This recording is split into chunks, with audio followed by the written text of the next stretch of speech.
Neemias capítulo 2, do versículo 11 até o versículo 18. Diz assim a palavra do nosso Deus: Cheguei a Jerusalém, onde estive 3 dias. Então, à noite, me levantei e uns poucos homens comigo. Não declarei a ninguém o que o meu Deus me pusera no coração para eu fazer em Jerusalém.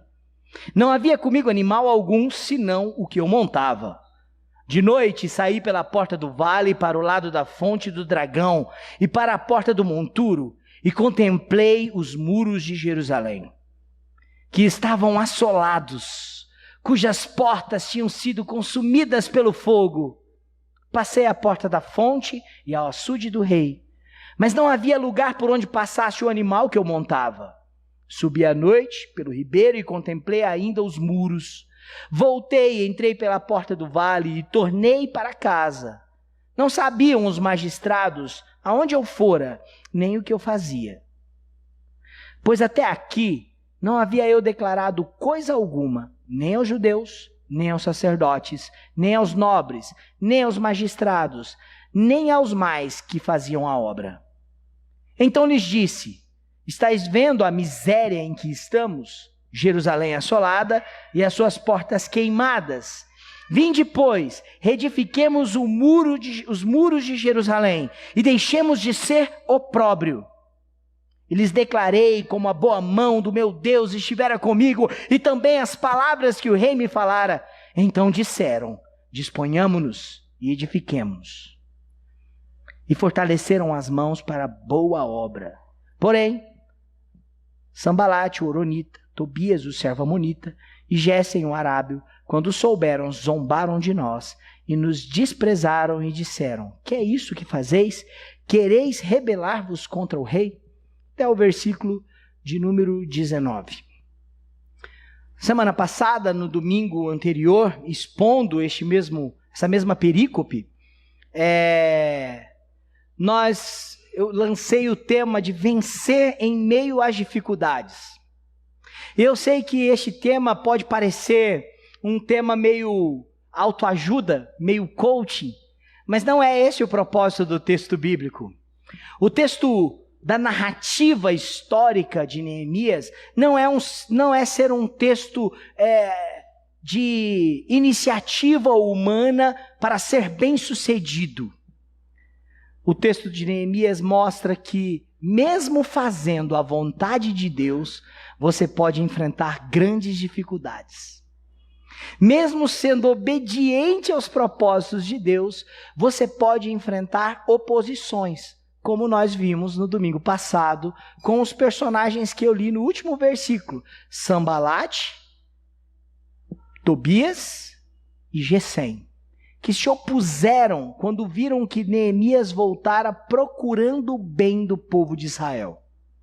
Eles se opuseram, eles se irritaram, eles fizeram uma oposição covarde, com denúncias falsas, zombaram de Neemias e do propósito de reconstrução da cidade. Por isso, nós aprendemos domingo passado que mesmo fazendo a vontade de Deus, mesmo obedecendo à vontade de Deus, você pode enfrentar oposição. Gente que de uma maneira covarde, cruel, vai se levantar contra o bem da sua família, da sua casa, da sua vida espiritual, do seu casamento, da sua vida profissional, do seu serviço a Deus. Por isso é preciso voltar-se para o Senhor. Eu quero lembrar que Neemias reagiu à oposição de forma espiritual. Ele reagiu confiando no Senhor. Ele reagiu agindo. Tanto a forma espiritual como física provém de um resultado de fé. Ele confiou naquilo que Deus fez e prometeu, porque isso era legítimo. E aqueles homens que eram opositores não tinham legitimidade. Nós também somos assim. Aquilo que Cristo realizou na cruz traz legitimidade para uma vida cristã autêntica. Uma vida como perdoado, como redimido, uma vida que busca santificação e que pode descansar na certeza da perseverança dos santos. Uma vida eterna em Cristo Jesus. É legítimo buscar essas coisas, porque Cristo nos garantiu. Agora, esta noite, eu quero continuar com o mesmo tema. Vencendo em meio às dificuldades. Mas eu gostaria que você observasse mais alguns aspectos. O primeiro deles é que Neemias enfrentou dificuldades e venceu, aplicando na sua vida solitude e observação. Você quer vencer em meio às dificuldades da vida? Aplique solitude e observação. O versículo de número 11 até o versículo de número 16, nós vamos ver Neemias preocupado em não espalhar para todo mundo ainda o que ele veio fazer. A gastar tempo observando e não fazer isso com muita gente. Não confunda solitude significativa com solidão e isolamento. Não é a mesma coisa. Você pode olhar para os versículos 11 a 16 e achar que Neemias se isolou. Não contou para ninguém, andou sozinho, saiu só com um cavalo, pouca gente sabendo, à noite. E você pode achar, nossa, Neemias estava preocupado e se isolou, solitário. Não, Neemias experimentou da solitude significativa. Um momento em que ele gastaria para conhecer a área. Embora ele amasse Jerusalém, ele não conhecia a realidade da cidade que ele amava. Embora ele fosse descendente de Jerusalém, ele não conhecia o chão da onde ele veio, da onde ele era, dos seus ancestrais. Então ele separa um tempo para solitude. Neemias não se isolou. Neemias não se sobrecarregou, fazendo sozinho o trabalho. Não. Ele teve um momento que ele gastou para observar. Ele teve uma observação cuidadosa. Com a vida da gente, a gente também precisa fazer a mesma coisa. Se você quer experimentar a restauração de Deus na sua vida espiritual, na sua vida familiar, na sua vida profissional, trabalhando para a glória de Deus, na vida da igreja, como igreja, no seu ministério na casa do Senhor, é preciso ter tempo, gastar tempo a sós com Deus. Solitude é uma virtude bíblica. Por exemplo, o salmista Davi, no Salmo 27, no versículo 4, ele diz: uma coisa eu peço ao Senhor e a buscarei, que eu possa sempre estar na casa do Senhor, todos os dias da minha vida, para contemplar a beleza do Senhor e meditar no seu templo. Meditação e contemplação são coisas que se fazem na solitude. Veja bem, não é solidão. É um momento que você para observar a Deus. É isso que é contemplar. Para meditar na palavra de Deus. Davi desejava contemplar a beleza de Deus. Quando nós falamos de beleza, nós precisamos lembrar que o padrão de beleza de Deus é diferente do nosso. Porque o padrão de beleza de Deus aponta para os seus atributos. O caráter de Deus. Deus é santo. Salmo 96 diz: adorai o Senhor na beleza da sua santidade. Ele é justo, Ele é amor, Ele é eterno, Ele é benigno, Ele é imutável. Ele é misericordioso para aquele que o buscam. Ele é galardoador para aqueles que esperam por Ele. Contemple, separe tempo na sua vida para solitude, contemplação, meditação. Mas Neemias aplicou a solitude a uma vida de observação. Ele gastou tempo com isso. Ele não chegou em Jerusalém já delegando tarefas, Já chegando para as pessoas e falando, puxa, vocês estão aqui há quase 70 anos e não fizeram nada. Vamos fazer isso, vocês vão fazer aquilo. Ele não chegou colocando a mão na massa e fazendo descuidadamente. Não, o versículo 11 diz que Neemias chegou em Jerusalém e gastou 3 dias lá, sem fazer nada.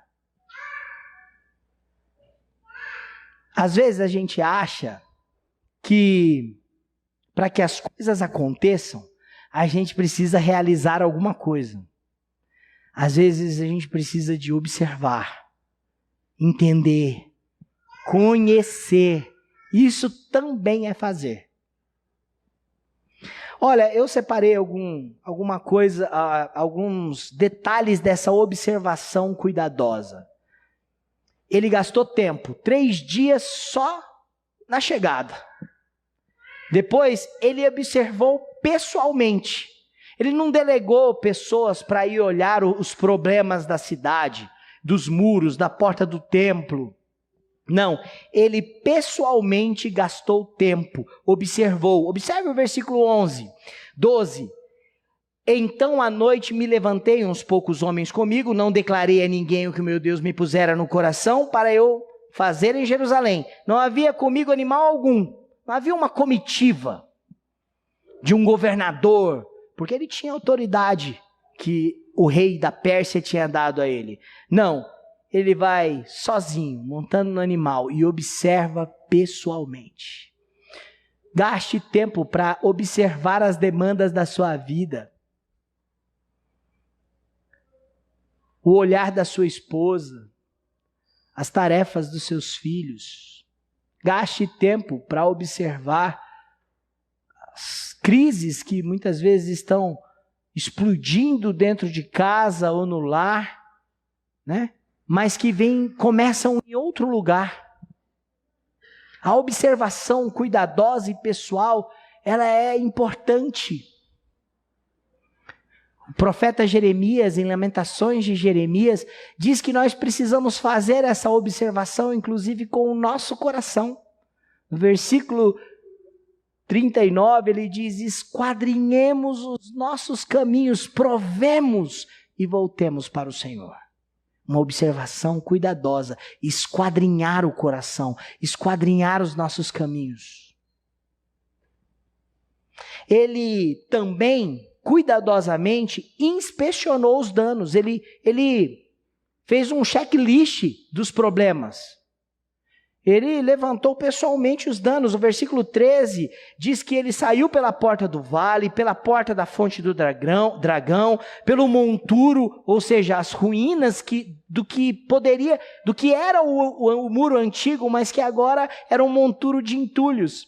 Ele andou pelas fontes, viu as portas consumidas pelo fogo, ele não conseguiu passar com o seu animal, no versículo 14, num determinado ponto, então é bem possível que ele tenha feito uma volta, deve ter dado trabalho, subiu até o ribeiro, observou os muros, voltou para casa, ele levantou o problema. Às vezes é preciso identificar o problema, principalmente na área espiritual da nossa vida. Lá em Apocalipse, Jesus escreve uma carta para uma igreja. E quando ele escreve a carta para a igreja em Éfeso, ele diz, lembra de onde você caiu, arrependa-te e volta à prática das primeiras obras. A ideia de Jesus pedir para aquela igreja lembrar de onde caiu é de identificar o problema. Mas tem gente que acha que ignorar o problema vai trazer solução. Fechar os olhos para a situação, para os monturos, para os entulhos do coração, para as raízes de amargura, não resolverão. Há uma frase, um provérbio popular dizendo que o tempo cura tudo. Isso é uma falácia. O tempo pode transformar um coração numa pedra. O tempo pode afastar pessoas. O tempo pode cicatrizar uma ferida mal curada transformá-la num tumor. Então, gaste tempo inspecionando os danos, principalmente se estes danos foram causados pelo pecado. Outra característica é que nessa observação cuidadosa da sua solitude, Neemias esperou o momento certo para compartilhar com as pessoas. Ele, por enquanto, não tinha falado para ninguém.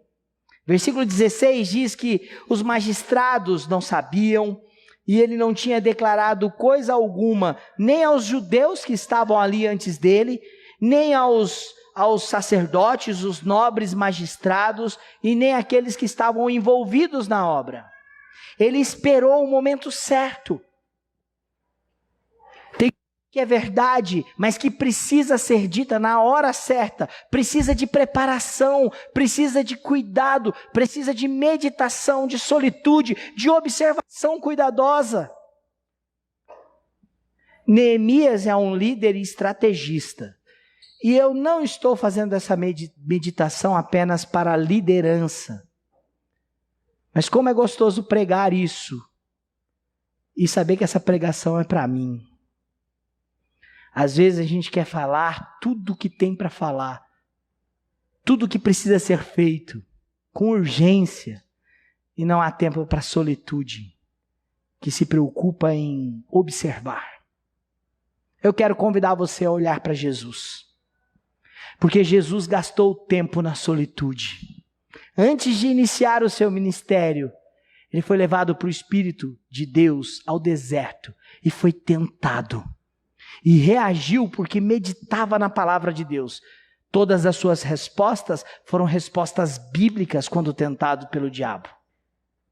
Jesus gastou tempo na solitude ao orar antes de escolher apóstolos, antes de mudar de região, da Galiléia para Samaria.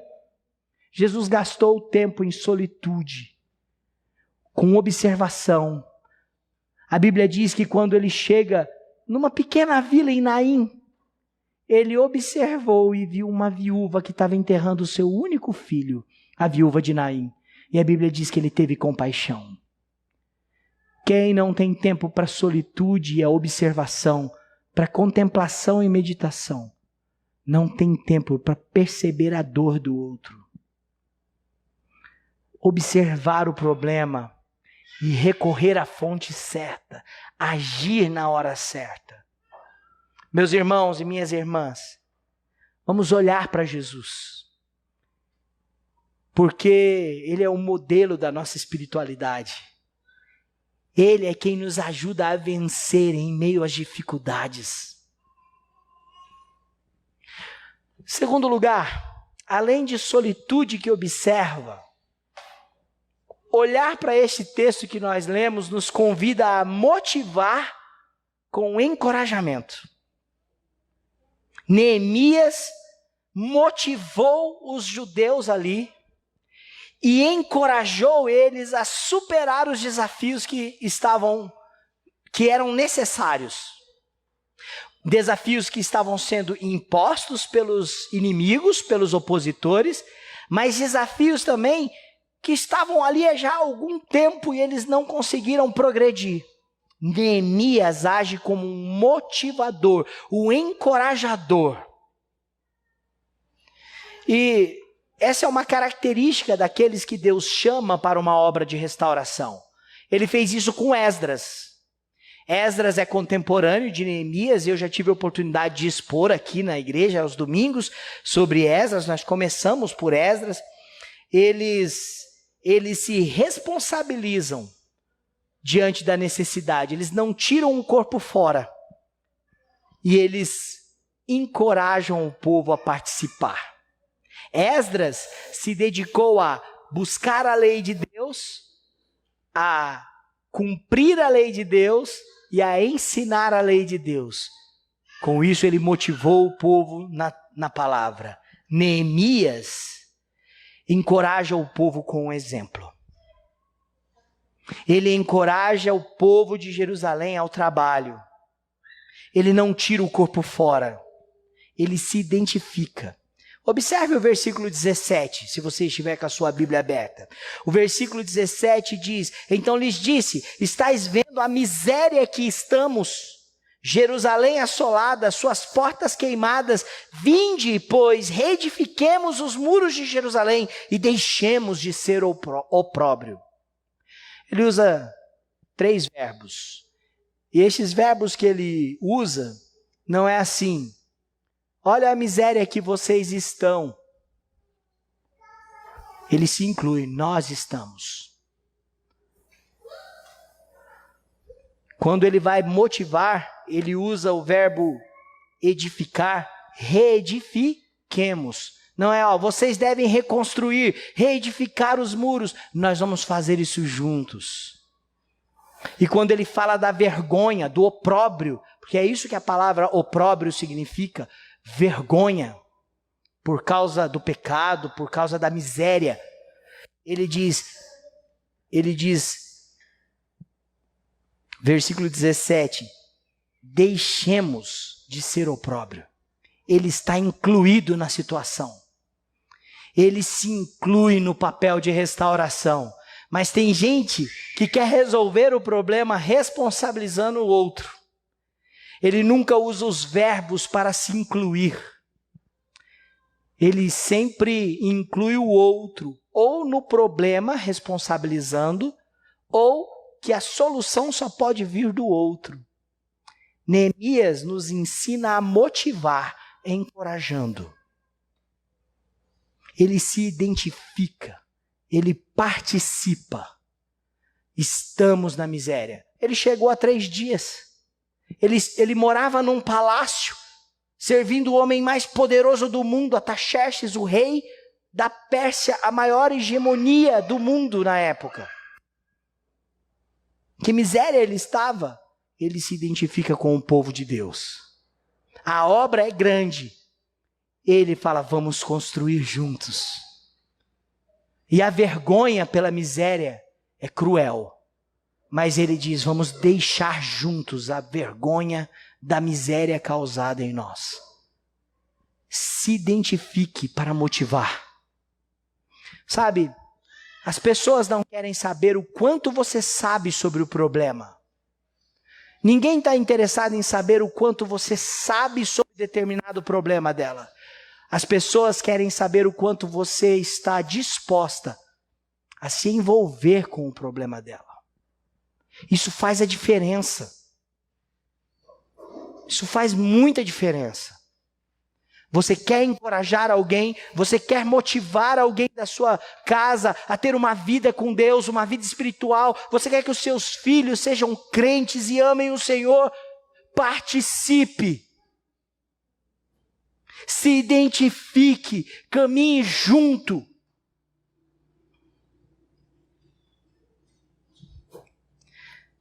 Neemias faz uma proposta, mas primeiro ele se identifica, junto com os irmãos. A proposta dele é, vamos reedificar, vamos deixar a vergonha de lado, vamos deixar a vergonha por causa da miséria. E essa motivação, ela produz o encorajamento, produz o desafio. E eu separei 2 formas. Primeiro é, vamos trabalhar juntos. Reedifiquemos. Isso envolve o exemplo e também que ele primeiro se coloca como voluntário. Vamos construir, reedifiquemos. Ele é voluntário. O primeiro voluntário é ele. Ele toma iniciativa. Seja voluntário na vida de oração. Seja voluntário no serviço da igreja. Seja voluntário em resolver problemas. Seja voluntário no seu casamento. Olha, a outra característica, vamos vencer a opressão da vergonha. Eu já falei de opróbrio, mas é interessante que essa palavra opróbrio, a vergonha por causa de uma miséria, ela também tem 2 aspectos aqui. O primeiro é o aspecto físico, porque Jerusalém não estava mais no seu estado de glória. Jerusalém estava em ruínas. As músicas, os salmos, os cânticos, a história sobre um Deus grandioso que abriu o Mar Vermelho, que colocou aquele povo lá, que escolheu um pastor para ser o rei maior, que tinha uma aliança com Deus e de que seu trono sentaria o Messias. Aquela cidade estava em ruínas. Havia uma vergonha estrutural, uma degradação física. A casa de Deus estava em ruínas, as portas queimadas, os muros derrubados, pobreza. Neemias encoraja o povo a deixar a vergonha por causa da deterioração de Jerusalém. Não deixe a sua vida nas ruínas, seu casamento, sua vida espiritual nas ruínas. Não se acostume com isso. Pior coisa é se acostumar com ruínas. Eu tenho uma torneira na minha casa.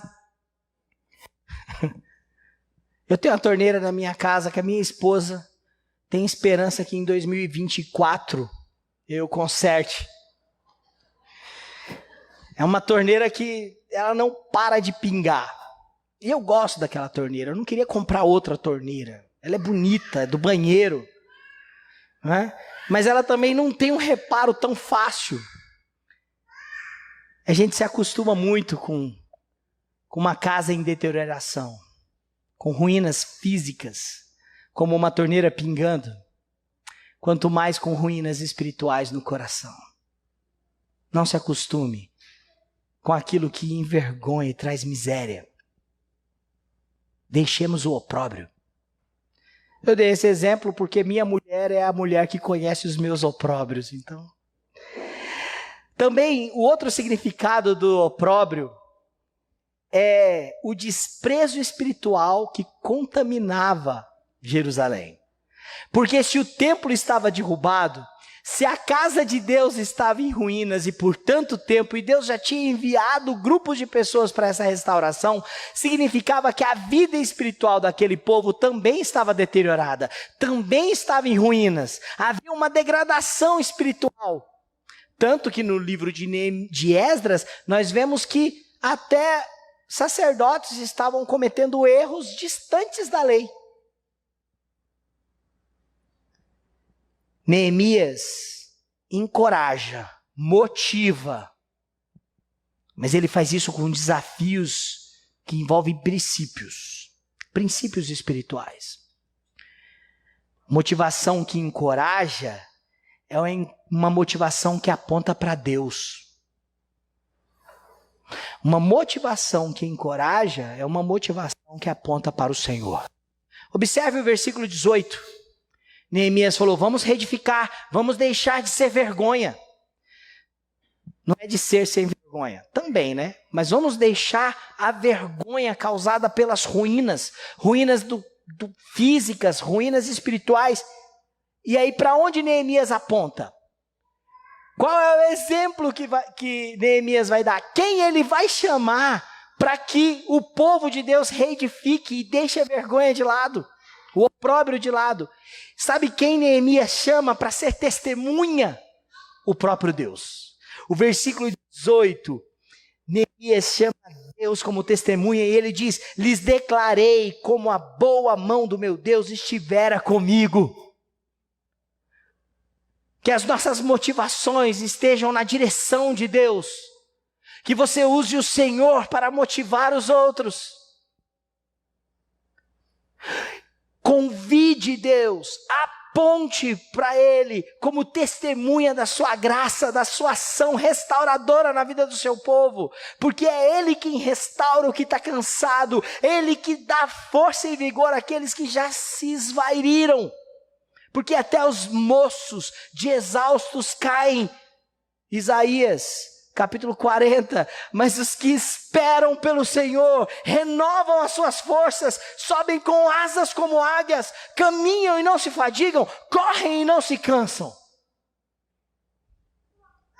Aponte para o Senhor, chame o Senhor como testemunha, para encorajar, para motivar, a não desistir da fé, a não desistir da vida espiritual, a não desistir do ministério, Aponte para o Senhor, para não desistir da vida de santidade, para não desistir do casamento, para você não desistir dos seus filhos. Aponte para o Senhor, porque a boa mão dele conduz o seu povo. Como Neemias disse, eu contei tudo que Deus fez lá na Babilônia, lá na Pérsia. E como o rei foi generoso comigo depois que Deus colocou a mão. Meus irmãos e minhas irmãs, o resultado não pode ser outro.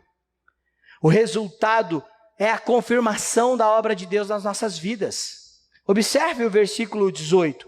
Então disseram, disponhamos-nos e edifiquemos, e fortaleceram as mãos para a boa obra.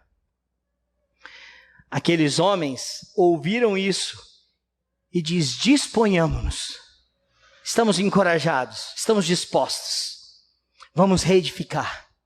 Vamos reedificar. E eles fortaleceram o quê? As mãos. A ideia de fortalecer as mãos, irmãos, envolve uma atitude proativa. Sabe aquela expressão que aqui no Brasil a gente usa muito? Pôs a mão na massa. A gente não usa essa expressão? Né? Vamos pôr a mão na massa. Foi isso que aconteceu com o povo que estava passando por este processo de restauração. Agora deixa eu te lembrar, esse é o verso 18. Depois do verso 18, obviamente vem o 19, que fala da oposição. Mas quem está disposto, quem está encorajado pelo próprio Senhor, porque o Senhor é testemunha, faz a obra, ainda que perseguido, ainda que atribulado, ainda que injuriado pelos outros, sofrendo injúrias. Este é o chamado da igreja. Irmãos, a igreja é chamada para fazer parte do processo de restauração de Deus. Por exemplo, neste século, não é para nós tomarmos a forma deste mundo, diz o apóstolo Paulo em Romanos 12, versículo 1. Mas é para nós, versículo 2, é para nós transformar,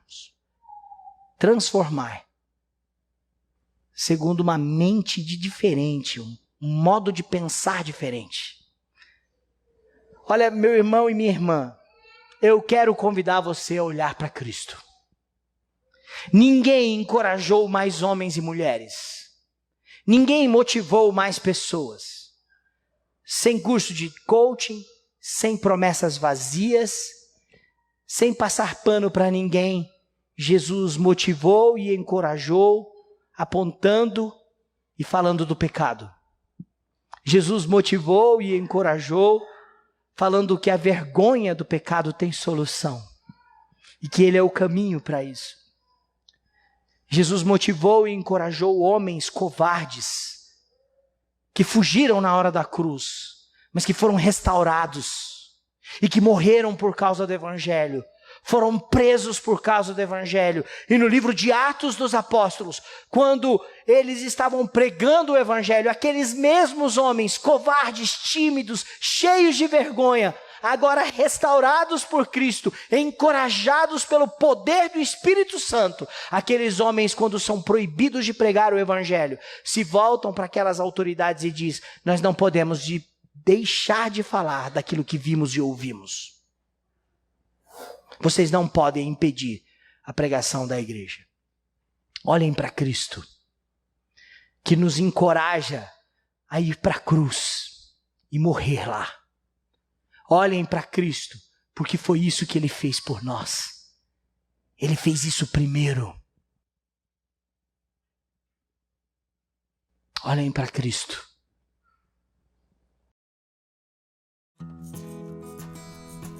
Ei, pessoal! Quer continuar assistindo os nossos vídeos? Clique aqui e você vai ter acesso em outros vídeos. Mas também se inscreva no nosso canal, tá bom? Acione o sininho e compartilhe com outras pessoas.